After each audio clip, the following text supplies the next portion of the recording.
Hi, welcome to my channel. Thanks for stopping by. Today I'm going to be participating in the May $10 Thrift Flip Challenge. And this challenge is hosted by Joni, and her channel's name is Thrift Queen. And I'm going to list her channel along with the playlist down below in the description box. So make sure you check them out. Now what I'm going to be doing for this challenge is I'm going to take a $2 pair of salt and pepper shakers, and I'm going to make them over to make them look like a $250 pair of MacKenzie Child salt and pepper shakers. And I'm going to start with using some of this Rust-Oleum spray paint, and I'm going to give these a good spray paint. I'm just doing a light coat on them until they're nice and covered. I do give them 2 coats, and I don't do the bottoms. I just do all along the sides. Once I have them completely painted, then what I do is I just grab a pencil and I'm going to mark some vertical lines on them. Now, by the looks of this pencil, it probably would have helped if I would have sharpened it, but it still worked. Now, what I found out is I needed 6 lines going vertical all the way around this salt and pepper shaker. And you can kind of see the lines right there.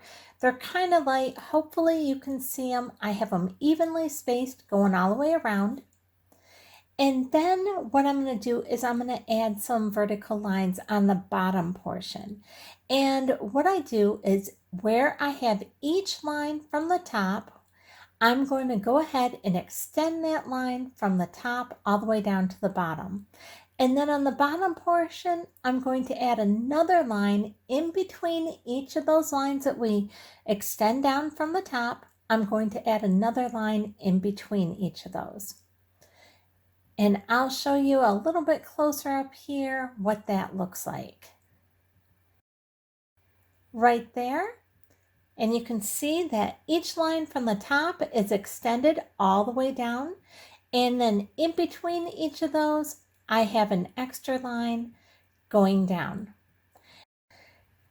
Now next, what I'm going to do is I'm going to take a little bit of this Apple Barrel black paint, and I'm going to use a flat paintbrush, and I'm just going to start painting my checker pattern here on the side of my salt and pepper shaker.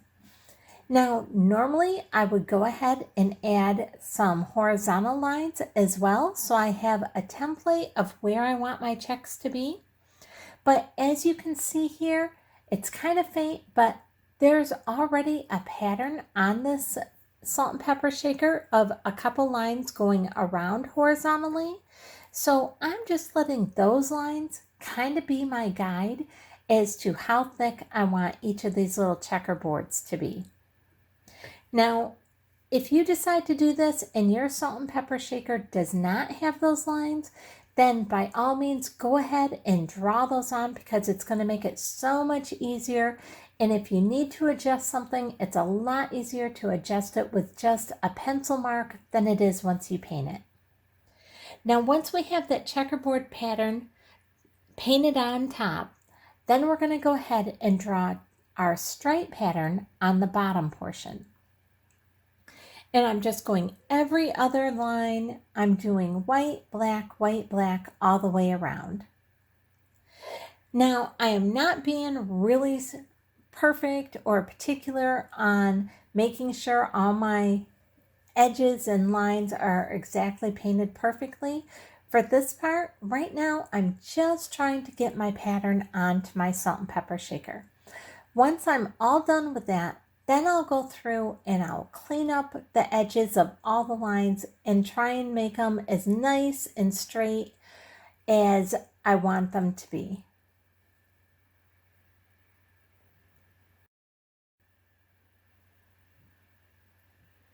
Now here you can see that I have my first coating done on each of them here. Now I'm going to paint this top portion. And I'm just painting the top portion of the pepper black, and I'm going to leave the top portion of the salt the white.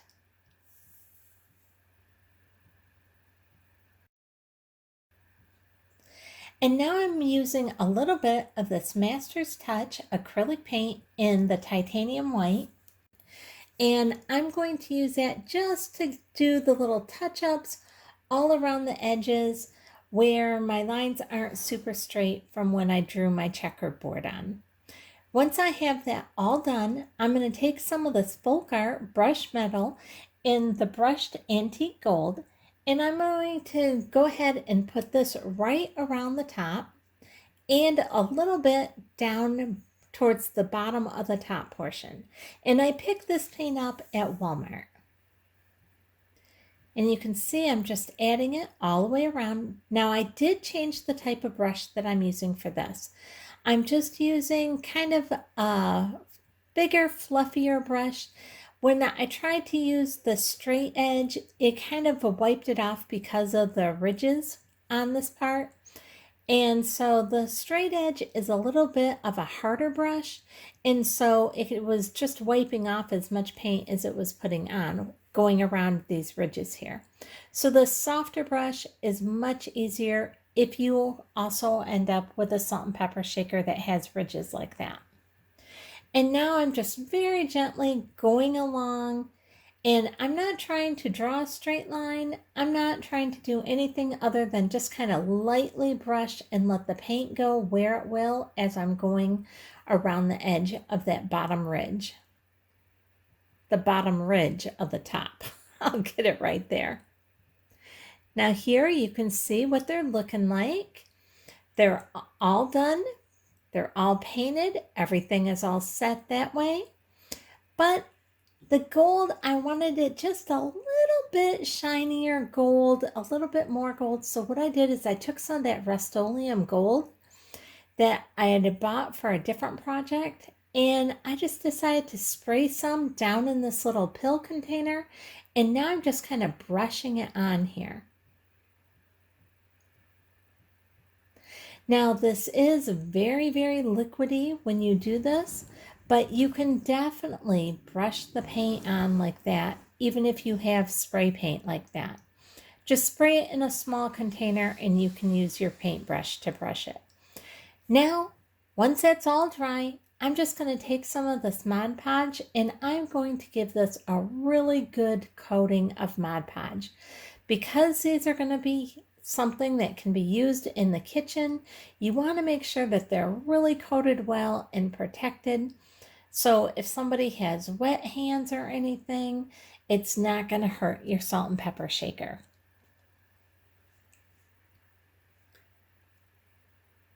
Just like that, I'm giving it a really good coat, and your Mod Podge, it does dry clear. I'm going to have to just set this down here gently so I can get the parts where my fingers were. But here you can see that my Mod Podge is almost dry at that point. And now here it is the next morning. I let it dry completely and these are all set. They're beautiful. They're all ready to be used. And these cost me $2 compared to the $250 that it would cost me if I were to buy the actual MacKenzie Childs salt and pepper shaker. Now, I highly recommend MacKenzie Childs items. Their stuff is beautiful, and if you can afford it, by all means, go to their website. They have the best stuff. It's absolutely gorgeous. But for those of us who can't afford $250 for a salt and pepper shaker, this is a great alternative. And I gotta tell you, their stuff is so much fun. I love making it. I love using it. And this is just another great fun example of what their items look like. I'm gonna list, I have a playlist of all MacKenzie Child things that I've made or I've decorated with. I'm going to go ahead and put that up above. And if you're into MacKenzie Child and you love them as much as I do, then go ahead and watch that playlist. If you like this video, I'd really appreciate it if you give me a thumbs up, subscribe, and hit the bell so you'll be notified the next time I upload a video. Thanks so much for watching.